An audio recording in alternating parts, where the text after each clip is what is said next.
आज इस ऋषिकेश की धरती पर मैं ऋषिकेश की सम्मानित जनता जनार्दन को प्रणाम करता हूं और आप सबकी जो ये पीड़ा है उस पीड़ा को अपनी पीड़ा समझकर आप सबके सम्मुख, आप सबके बीच आप लोगों के समर्थन के लिए आए हैं। जिस प्रकार से हम लगातार कई दिनों से देख रहे हैं, यहाँ की जनता जनार्दन का जो अधिकार है, जो उनके हक हकूक है, जो उनकी जमीन है, जो उनके मकान है, उस पर जो विपत्ति आई है, उस विपत्ति के खिलाफ हम सब एकजुट लड़ने और एकजुट संघर्ष करने के लिए हम आप लोगों के साथ हैं। ऋषिकेश की सम्मानित जनता का मैं आभार प्रकट भी करना चाहता हूं कि जब भी कोई ऐसा मुद्दा रहा हो, जब भी कोई सामाजिक का मुद्दा रहा हो, तो आप सब लोग एकजुट हुए और एकजुट होकर उस लड़ाई को लड़ा और लड़ाइयां जीती भी। आज बापूग्राम बचाओ संघर्ष समिति के तत्वाधान में आयोजित ये धरना प्रदर्शन जो लंबे समय से चल रहा है, जब इसकी शुरुआत हुई तो मैं खुद उत्तराखंड से बाहर था और यहां पर जिस प्रकार से जो घटनाक्रम हुआ, हमारे पत्रकार साथियों से लेकर आंदोलनकारी साथियों तक जो उन पर मुकदमे लादे गए, जो उनकी गिरफ्तारी हुई, हम कड़े शब्दों में उसकी निंदा करते हैं, क्योंकि ये आंदोलन से प्राप्त हुआ प्रदेश है। ये भीख में लिया गया प्रदेश नहीं है, यह कटोरे में हमें मिला हुआ प्रदेश नहीं है। इसके लिए शहादतें हुई है। इस प्रदेश बनाने के लिए इस माता शक्ति ने जो आज जमीन पर बैठी हुई है, किस प्रकार का संघर्ष किया है, ये भली भांति इतिहास के पन्नों में दर्ज है।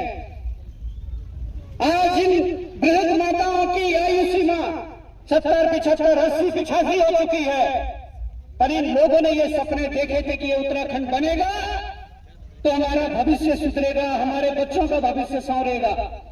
पर आज की जो स्थिति जिस प्रकार से देख रही है या दिख रही है, उससे ये साबित होता है कि शायद जो 42 से अधिक शहादतें इस प्रदेश को बनाने के लिए हुई, हजारों लोगों की जो गिरफ्तारियां हुई, हजारों लोगों ने जो लाठियां डंडे खाए, हजारों लोगों ने जो मुकदमे झेले, ऐसा लगता है कि वो शायद वो संघर्ष बेकार था। उस संघर्ष ने हमें राज्य दे दिया, पर राज्य के अंदर कैसे ये प्रदेश संचालित होना था, ये कहीं ना कहीं ये विजन कोई नहीं दे पाया। पर मैं कहना चाहता हूं, जब ये मामला आज का नहीं 1948 का मामला है, जब इसकी शुरुआत होती है, और 1948 से लेकर एक मीरा बहन होती है जिनका नाम आता है, और वे पशु लोग के लिए इस पूरे क्षेत्र को संवारने का काम करती है। और जैसा हमने सुना और देखा पढ़ा, 84 में ये वन विभाग को ये लैंड चले जाती है, और उसके बाद से यहां पर लाखों की आबादी बसी है, यहां पर हजारों परिवार बसे हैं, और यहां पर हर बार आज जो सरकार या जो कोर्ट कह रहा है कि ये वन भूमि है, इस पर आबादी नहीं होनी चाहिए, इसमें तमाम प्रकार की जो चीजें बता रहा है, मैं बताना चाहता हूं, अगर ये भूमि लीगल नहीं है, यहां पर रहने वाले लोग लीगल नहीं है, तो यहां से चुनाव जीतने वाला विधायक लीगल कैसे हो सकता है? यहां से चुनाव जीतने वाला सांसद लीगल कैसे हो सकता है? ये जवाब सरकार को देना पड़ेगा, ये जवाब कोर्ट को देना पड़ेगा। आज मामला चाहे हाईकोर्ट का हो या सुप्रीम कोर्ट का हो, सुप्रीम कोर्ट को यह बताना पड़ेगा, जब ये वोटर लीगल नहीं है तो यहां से चुनने वाला विधायक और सांसद लीगल कैसे हो जाता है, जो हमारे विधानसभा और संसद में बैठकर कानून बनाने का हकदार है। आज आप कह रहे हैं कोर्ट के माध्यम से, या सरकार कह रही है, वन विभाग कह रहा है कि इस भूमि पर गलत तरीके से लोग रह रहे हैं। जब आज इस भूमि पर गलत तरीके से लोग रह रहे हैं, तो तब तुम्हारा वन विभाग कहां सोया हुआ था, तब सरकार कहां सोई हुई थी जब यहां सड़कें बन रही थी, तब विभाग और सरकार कहां सोई हुई थी जब यहां लाइन के कनेक्शन दिए जा रहे थे, तब सरकार कहां सोई हुई थी जब यहां पानी के कनेक्शन दिए जा रहे थे। और उस लाइन और उस पानी का के रूप में सरकार ने राजस्व वसूला है? क्या तुमने गैर कानूनी तरीके से राजस्व वसूला है? सरकार इसका जवाब दे।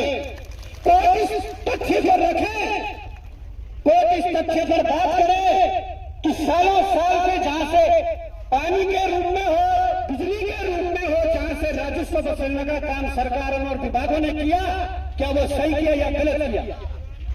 इनकी नीतियां कहती है कि कहीं पर 15 साल तक किसी जगह पर किसी के नाम का बिजली का कनेक्शन हो जाए तो वो भूमि उसकी हो जाएगी, उस पर उसका अधिकार हो जाएगा। तो जो आजादी के तुरंत बाद यहाँ रहने आए हैं, जिन लोगों ने गांव में कई एकड़ भूमि बेचकर यहाँ पर अपने बच्चों को पढ़ाने के लिए, अपने बच्चों का भविष्य बनाने के लिए यहाँ पर जो आए और अपने बच्चों को भविष्य सुधारने के लिए 100, 150, 200 बीघा में जमीन लिया और मकान बनाया। पुरखों की जो कमाई थी, पैतृक जो कमाई थी, उसको लेकर यहाँ पर थोड़ा बहुत प्लॉट लेकर मकान बनाया। आज तुम उसको धराशायी करने की सोच रहे हो। अब सरकार को इसका भी जवाब देना पड़ेगा, क्योंकि इस क्षेत्र को 2017 में नगर निगम में घोषित किया गया है।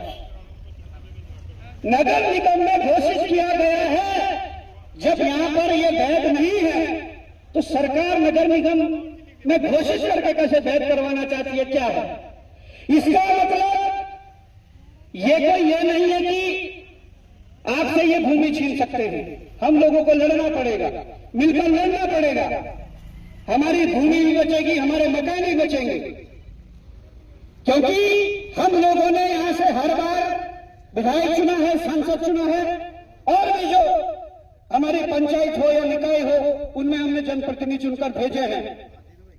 तो साफ सीधी तौर पर यह बात है कि यहां पर अगर हम अभेद हैं तो वो लोग वैध नहीं हो सकते जो आज 4, 5 बार विधायक बन गए, सांसद बन गए। तो मैं यही कहना चाहता हूं, इस बात को हम लोगों को इस पर बात करनी पड़ेगी। ये सारे तथ्य, ये सारे फैक्ट सरकार के सामने, कोर्ट के समक्ष प्रस्तुत करने पड़ेंगे। और ये कोई छोटा षड्यंत्र नहीं है। इस बात को जिसे नोट करना आप नोट कर लीजिए।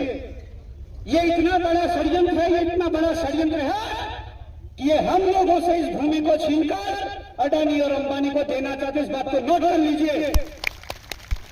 ये मैं इसलिए कह रहा हूं, ये कोई पहला उदाहरण नहीं है।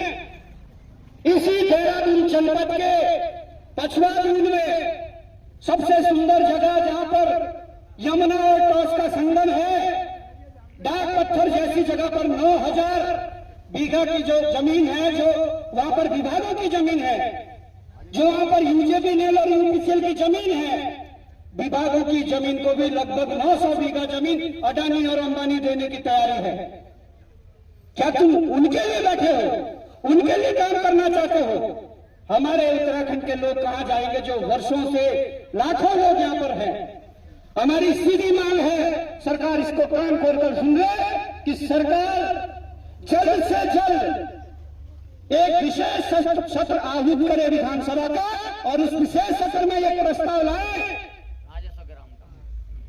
जो ऋषिकेश के जो विधायक हैं वो उसमें प्रस्ताव रखे कि इसमें यहाँ पर जो हजारों मकान बने हुए हैं, हजारों परिवार है, उसकी लाखों की जो जनसंख्या है, उनके लिए विशेष सत्र लाकर उसमें प्रस्ताव रखना चाहिए कि इसे राजस्व ग्राम घोषित किया जाए। और अगर ऐसा नहीं हुआ, चूल्हे हिला देंगे, चूल्हे। ये लोग षड्यंत्र जरूर कर रहे हैं, पर इनके षड्यंत्र को हम कामयाब नहीं होने देंगे। इनके जो मंसूबे हैं उनको हम जानते हैं। मैं साफ और स्पष्ट शब्दों में कहना चाहता हूं, मैं आप लोगों के बीच आज पहुंचा हूं, और हमारी जो ऋषिकेश की जो टीम है, चाहे भाई सुधीर राय जी हो, नरेंद्र नेगी जी हो, पोखरियाल जी हो, या तमाम हिमांशु रावत जी हो, या तमाम जितने भी हमारे जितने भी लोग समय समय पर यहाँ पर समर्थन देने आते रहते हैं, और ये आगे भी आते रहेंगे। और हमें जब भी मौका मिले हम भी आते रहेंगे, पर इस लड़ाई को कमजोर मत होने देना। इस लड़ाई को लड़ेंगे और जीतेंगे। इन्हीं शब्दों के साथ, समय का भी अभाव है, औरों को भी बोलना है। जय हिंद, जय उत्तराखंड, भारत माता की, भारत माता की।